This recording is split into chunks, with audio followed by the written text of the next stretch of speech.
Hello, everybody, and welcome back to the Yes She Talks talk show. I am your host, Maria Gerlando, and I am here with one of my best squirrel friends, Kierstyn Pare. Hi, Kierstyn. Hello. I always imagine in my head that an audience is like clapping there, and maybe like at one point I'll have an audio for that, but that's not a thing.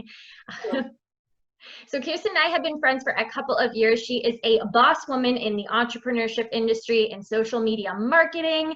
And she is also the owner, founder of Only in YQG, which is a podcast slash online portal for events happening in the YQG, Windsor-Essex County area. And while I could just like go on and on, Kierstyn, I want you to have the opportunity to introduce yourself. Okay. Hi, I am Kierstyn. I am a digital strategist and brand builder, which essentially means I do a little bit of social media management. Good start. Social media management, graphic design, website design, online ads, blog writing, copywriting, pretty much anything that has to do with building your brand and your presence online. I take care of that. When I'm not working on that, I am building Only in YQG, which started as a podcast and has now become a blog slash online resource hub for events, stores, new things happening in Windsor-Essex County. And it's kind of like my brainchild, so I'm super excited about it. It's blossoming faster than I could have ever experienced or expected it to. And I'm just excited to see where it goes. So. People love it. People really do. And I'm like, not that I'm shocked by any means, but it's got what, like over 2,000 followers, something like that, close? In like 4 months, which is crazy. Wild. So anyone, if you need any help with online marketing, social media strategy, go to Kierstyn. She did do my website and she helped me with the marketing package for the pageant gal. So all of like the branding, the colors, the logo, go to her. Go to her. She knows what she's doing. I was like, I don't know. So leave it to the experts. So what we are talking about on the Yes She Talks talk show is about confidence building, self-esteem techniques, really like how do you do these things? Like when we actually look at the nitty-gritty, what are the steps to becoming one of the either experts in your area, to kind of having this creative outlet? Like there's so many things that go behind the scenes that we're just going to be able to even scratch the surface on, and really pulling out the tangibles that we can give to the audience and help them, you know, kind of get to where you are at, or even, you know, maybe they don't want to do social media, but maybe anything that we teach them will help them, guide them in whatever direction that they choose to go in. And before we get started, I like to do what's called the Mad Minute.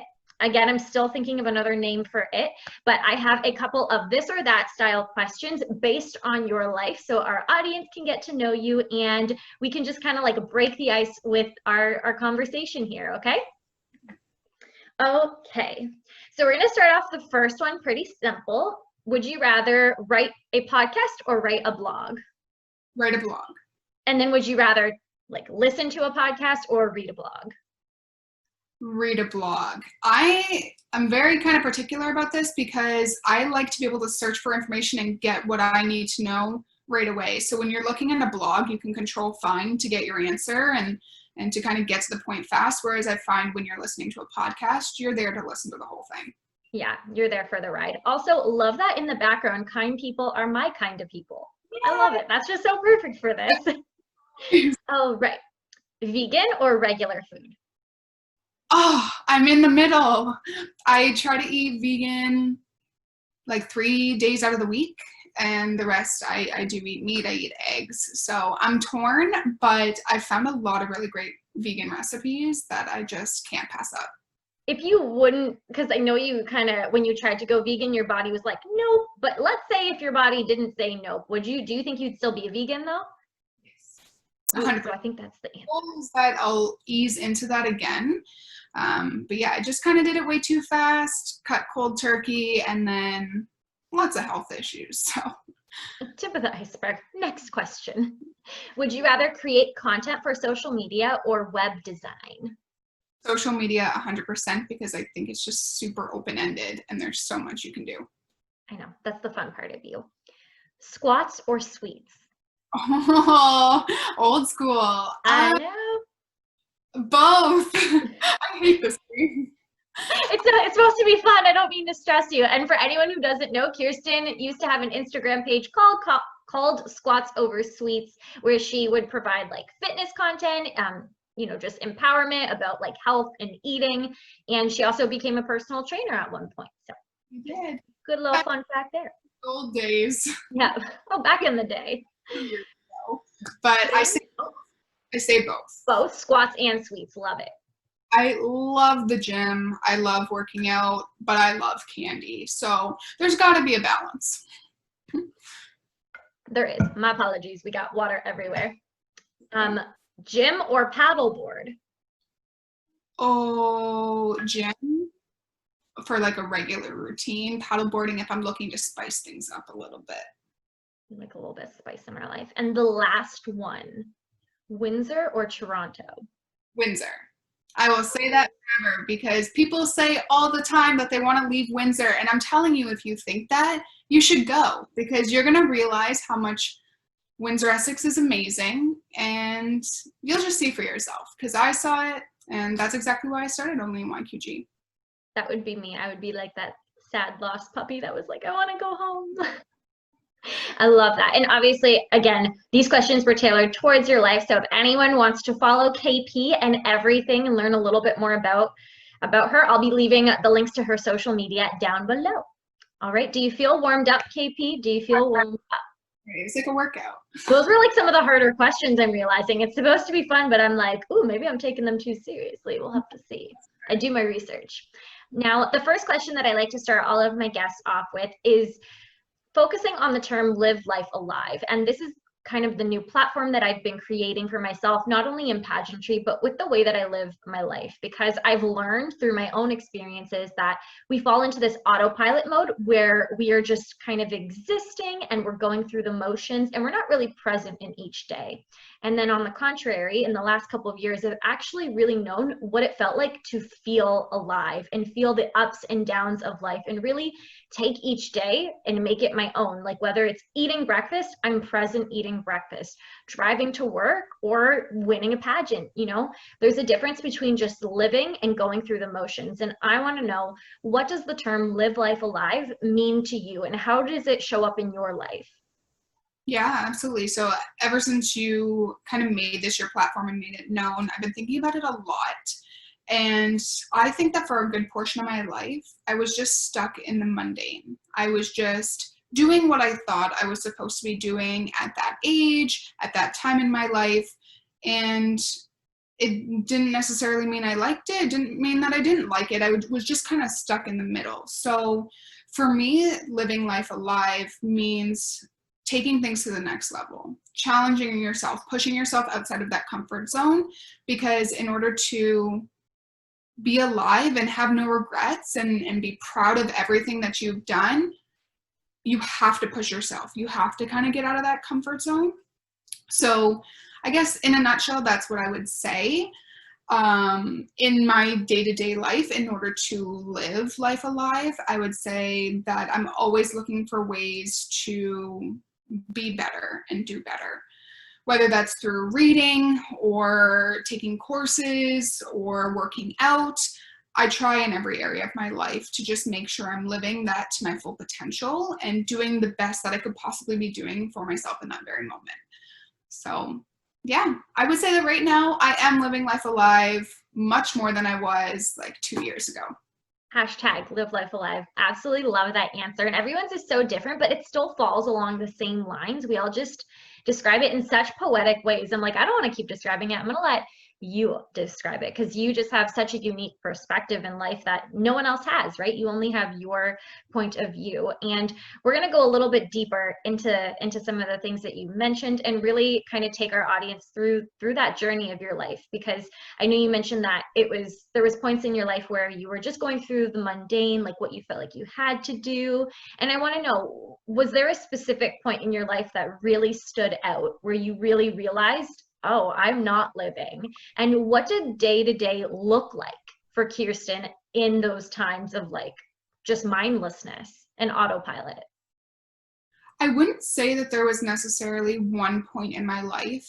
I think there's a culmination of things that happened as I was growing up and in my childhood, where I constantly felt like I needed to prove myself, but it wasn't proving myself in a way that I'm trying to be better. It's just that I'm trying to do what I think I'm supposed to be doing at that point. So for me, that was going to school, getting A's, going to university, because not a lot of people in my family did that. It was doing extracurriculars because I knew that was going to get me a scholarship. It was just doing what other people kind of expected me to be doing, and trying to prove a point that I could do it and I would do it better than they thought that I could. But when you're living life on other people's terms, that's not living life alive, because you can't, how do I put this, like, metaphorically?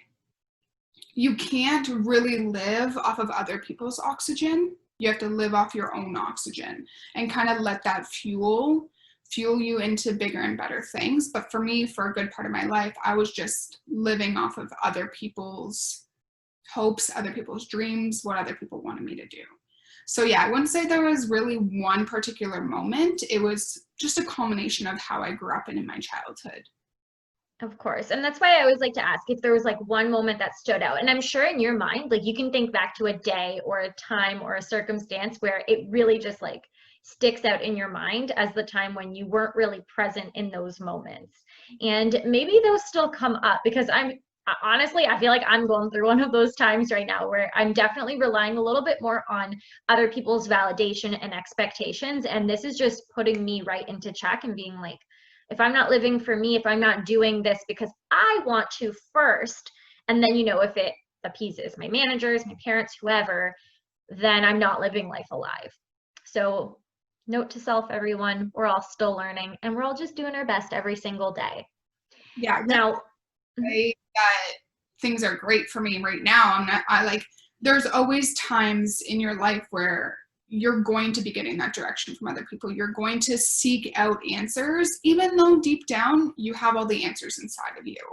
And that's something I try to remind myself on a regular basis, is that everything that I need, everything that I could possibly want, or all of the inspiration I need, that kind of stuff, it's all in me. I just have to find it. Yeah, and I love all of the cheesy phrases. Like if you feel like, oh, that's too cheesy, bring it out of you. Let it just settle here, because other people, if you've never heard it, the cheesy phrases are what you need to get you through this time, and then there'll be other ones and other times. Now, at one point in time or another, you would have had this switch from going to just kind of being about each day, not really taking advantage of each moment. There was a point in your mind where I say it's like flipping a switch and waking up. When was a moment for you that you had this wake up realization, and then maybe did you, after that wake up, after that, whatever it was, did you start living life alive, or did you take another direction? And just what did that look like for you? Yeah, I would honestly say this goes back to Squats Over Sweets. And the reason Squats Over Sweets started was because I got out of a relationship and I wanted to kind of channel my energy into something else. So I started a fitness Instagram account, and then I started documenting my journey of losing the weight that I had gained in university, trying new recipes, doing new things. And before I knew it, that page became like a micro influencer page. And it was my first kind of crack at entrepreneurship. And once I got a taste for having control of my own life and having control of my career and how much money I was making, I knew that was the moment I wasn't going to be going back. I knew, like, right around that same time, university was coming to an end for me. I had about a year and a half left. And I was like, okay, I went to university because I thought that's what I was supposed to do. And now that it's coming to an end, I'm not going to be doing what I think I'm supposed to be doing. I'm just going to lean into what my heart says and what feels right. And for me, that wasn't a standard 9-to-5 job. So I think having that little taste of entrepreneurship while also being at a point in my life where I was about to make some serious changes, it all kind of worked together to lead me to where I'm at now. And of course, every single year I get more and more self-aware. I get more and more confident, more sure of myself, and trusting that I know that I'm making the right decision and I know what I'm doing.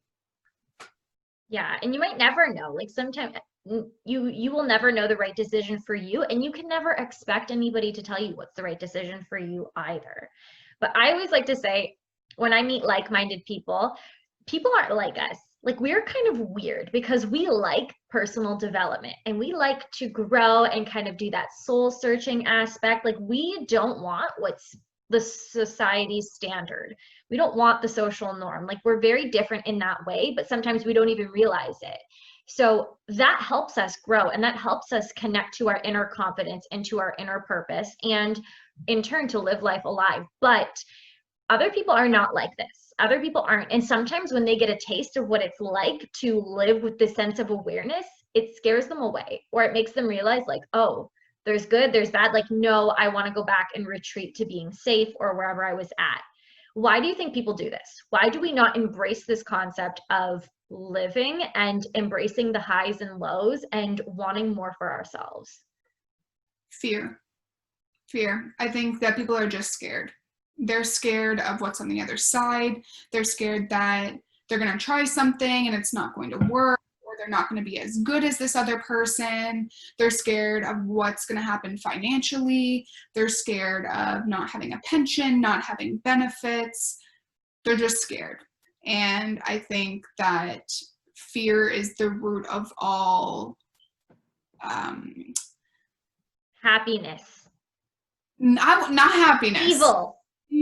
Fear is like the root of all, like, stationary. Like it makes people stay still, and they just choose not to act. And I think that that's kind of what separates people like us from people who want to be like us but don't know how.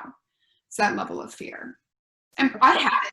I mean, there's been so many times in my life that I was scared.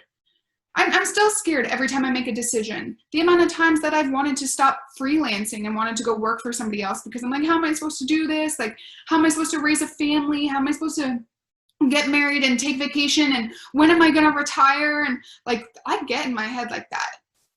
I'm scared sometimes, but I know that that fear is temporary, and it also is partnered with a little bit of self-doubt and being unsure of myself. So it comes like waves, I would say.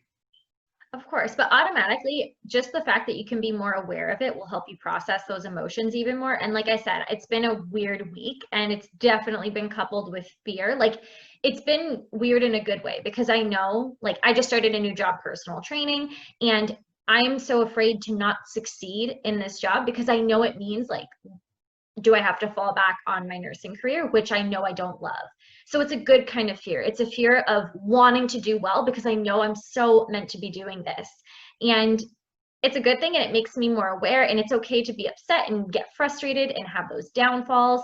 But I had a client, or a potential client, I should say, that I was sitting in front of, and they were saying to me, like, I know I need to do this. Like, I know this is the best decision to start working with you to change my life, but I'm choosing not to make this decision for myself. Like, I'm choosing literally to stay where I'm at instead of choosing a better, like, option for me, or to prioritize my health and wellness in whatever way, shape, and form.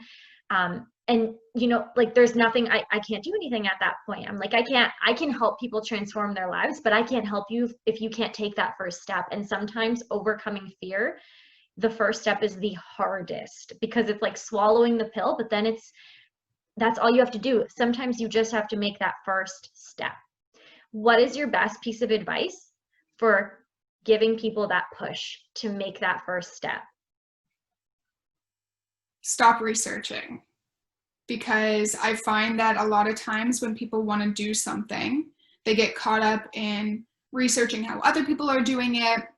They get caught up in figuring out what's going to be the repercussions of taking that step or taking that leap. They spend too much time in that beginning phase, and then they just don't act. Or they over-research an idea, and then they convince themselves that they don't want to do it anymore. They convince themselves that there's no point in them starting because they're not going to get anywhere. My number one piece of advice would be to say, like, stop researching. You've done enough. You've tried to look through this for a month now. You're either going to make the decision or you're not. But, like, stop wasting time. I agree. And I will say I have this, I'm gonna grab the book. I'm gonna grab the book. This is a book Carlos gave me. He always adds random books. And this is like the book of ideas. That's the middle page. We're gonna go to the front where the ideas actually are. And there's about 5 ideas in here, and I've spent about a day thinking about each one. And by the next day, it was in action rolling. And that's not to brag or anything, but it's to show that I know when I am like feverish about something and when I have it in my mind, I'm like, I need to do it. I'll figure out all of the other details. I'll work on whatever else it is, but do I have the knowledge? Do I have the resources to do this now? And what would be a reason to not start now? Nothing. Well, I guess I'm going to plan it out and do it. And it's the reason why I have my Sign the Sash campaign. It's the reason why I started the Fundamentals of Pageantry.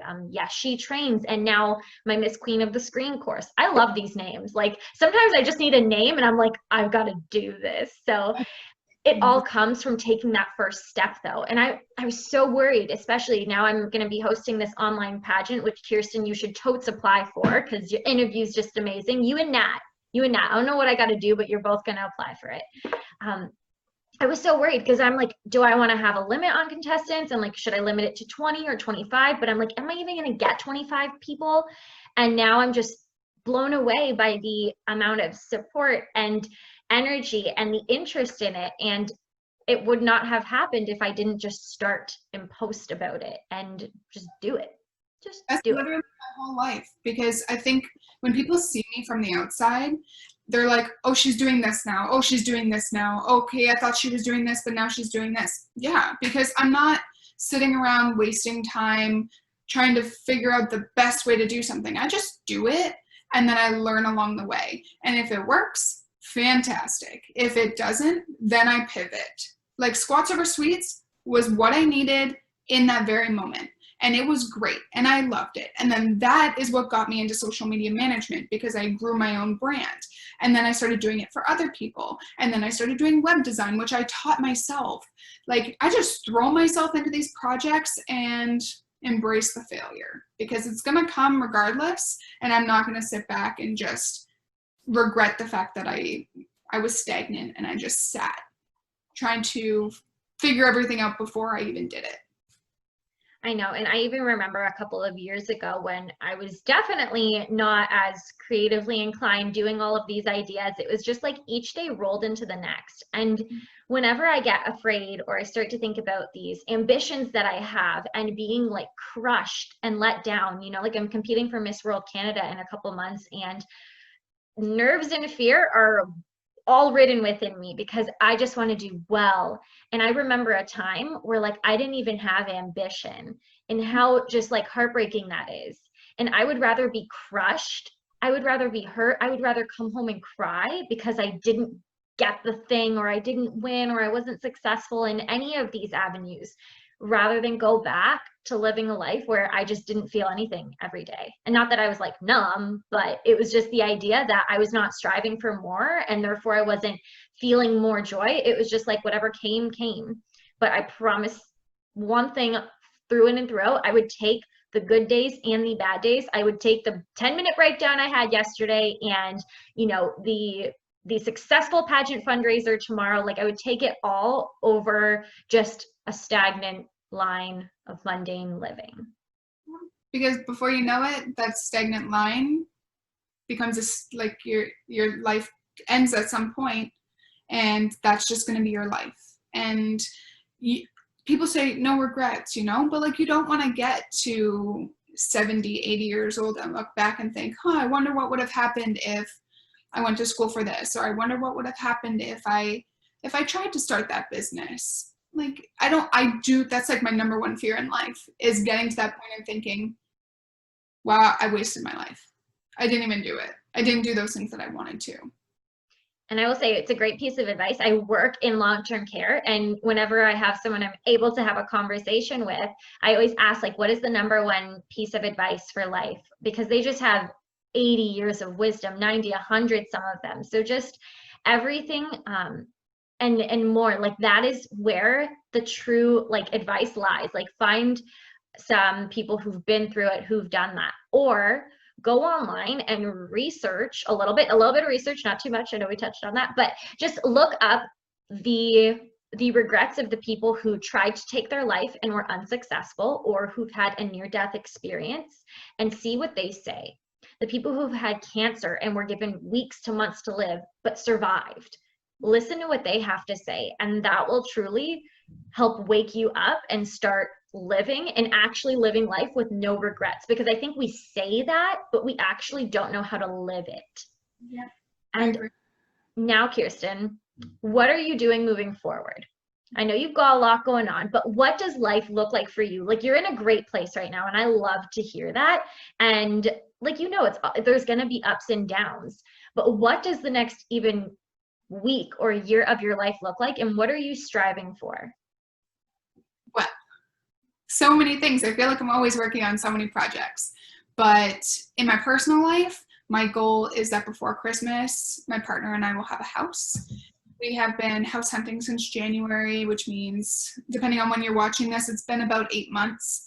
And I'm tired of looking. I just want us to have our home, and I want us to have our first Christmas together. So that is what I'm focused on in my personal life. For my career and the things that I'm working on that I'm super passionate about, I love what I'm doing right now for work, so I'm just going to kind of continue to do that. It brings in a good steady income for me, and I get to use my creative side. I'm going to continue to build only in YQG. The goals for that are huge. I want to start live interviews with business owners in Windsor-Essex County, so that's coming. I'd like to eventually have a store. There's just so many different things I could do with that. And then I am working on writing a book. I've been a little reluctant to release details about the book just because it's a very personal story that I may decide that after it's written, I don't want to release it. But I've had a lot of stuff this past year happen in my personal life, and I'm really just kind of letting it out in this book. And I'll share the details when I feel comfortable, but I've been spending a lot of time on that, and I'm at 20,000 words right now, just hit that this morning. So I'm just surprised. It's been 2 weeks with this idea, and I kind of poured everything into it, and now it's coming to fruition. I love it all, and I'm so excited for you. And obviously, I know a little bit more of your personal life than other people would, but what they don't see those things though, right? Like, they don't understand and they don't know. And what anyone's probably just heard is, oh, I'm writing a book and I want to open up a store and I have an online business and I'm looking for a house, which all sounds so glamorous.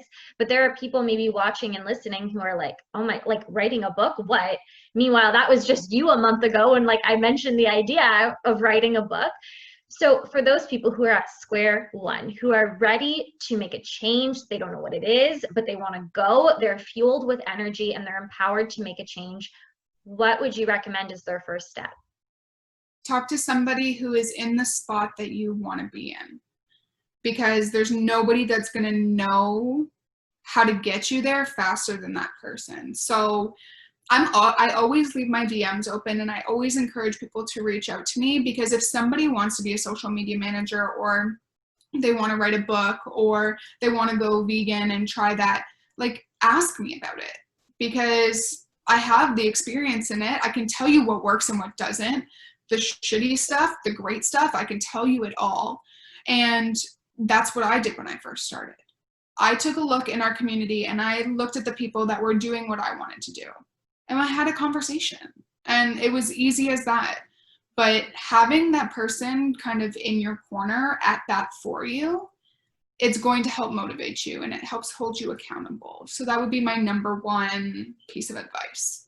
Of course. And if you listening are not looking to be a pageant queen or a personal trainer or a nurse or a vegan social media strategist, web design, still message us, because at least we've been through the process of change and emotions and self-discovery, and that motivation is going to transcend into your life. And you just need someone to kind of give you a little bit of guidance, even if it's not as specific to what we are doing. So trust us when we say sometimes our DMs are a little bit too open, and we're there for you though. Like, I would rather get a little bit less sleep at night and be able to help anybody who is listening or watching. Because I remember being that young girl wishing that I had somebody reach out to me or that I could reach out to for these simple questions. And I just wonder where life could have taken me sooner, but I'm all about the right now and where I'm going. So that's okay. We got lots of time. We're young. Look at us. I mean, you've got time. Everybody's got time. We're going to be living to like we're 100, 120. So we've got like 10 lives to live still. I hope so. I want to see the year, would it be? 2100. I want to see the year 2100. I will. I'm going to be the type of like grandma that's running like marathons by then. Cause I'm like, I don't have the time to do that now, but like, I know I'm going to be just that grandma. Like I know it. And my little kids, the little grandkids are gonna come watch me and they'll be like, look, there's Nana. So that'll be me. I'm always dreaming, and that's the best thing. That is like tasting the flavor of life, tasting the cup of life. Everyone grab a drink. We are giving it to you now because it's yours. Cheers to that. All the water. All of the water, just water. That's it. No wine. Kierstyn, I think that this was just like a beautiful note to end off on. Again, we are going to leave your links down below, but just kind of state what they are now. Where can people find you? What is your Instagram and what is Only in YQG Instagram? Yeah, so I have 3 places you can find me. My personal Instagram is Kierstyn Pare, KIERSTYNPARE. My business account is branded by KP because most people call me KP. And then Only in YQG is Only in YQG. And that's across all platforms. So you should be able to find me anywhere. I'm pretty funny on Twitter, I like to think. So come follow me over there. I've gotten off Twitter. I'm like so back and forth with it. I'm like, this is a waste of my time. I don't see how it benefits me, but like, I've always loved it. Are you on TikTok? No. You'd be funny on TikTok. You won't find me there. No? Okay. Thing where they're trying to like collect your data. I'm like, look, I just want to do my own thing. I don't need people looking at my stuff. Okay, then Instagram Reels. You need to do Instagram Reels. I was shocked. I posted a couple and they're getting like over 8,000 views. And I'm like, where are you people coming from? Why were you not here before? But welcome. Please stay. Stay for a drink. It's super hard as a social media manager to do your own social media because you're so wrapped up in doing everybody else's. And then when you're not, you don't want to be on social media. So I'm working on it, but it'll come in time. Anyways, everyone, follow Kierstyn because we love her so much and she has so much wise advice. And maybe one day you'll learn more about her through her book. Who knows? But either way, I know that she's in my life because she inspires me and that she can absolutely inspire you too in whatever area of life that you are in. That's all we have today for the Yes, She Talks with Kierstyn Pare talk show. Love everyone so much, and we all hope to see you in the next one. Bye.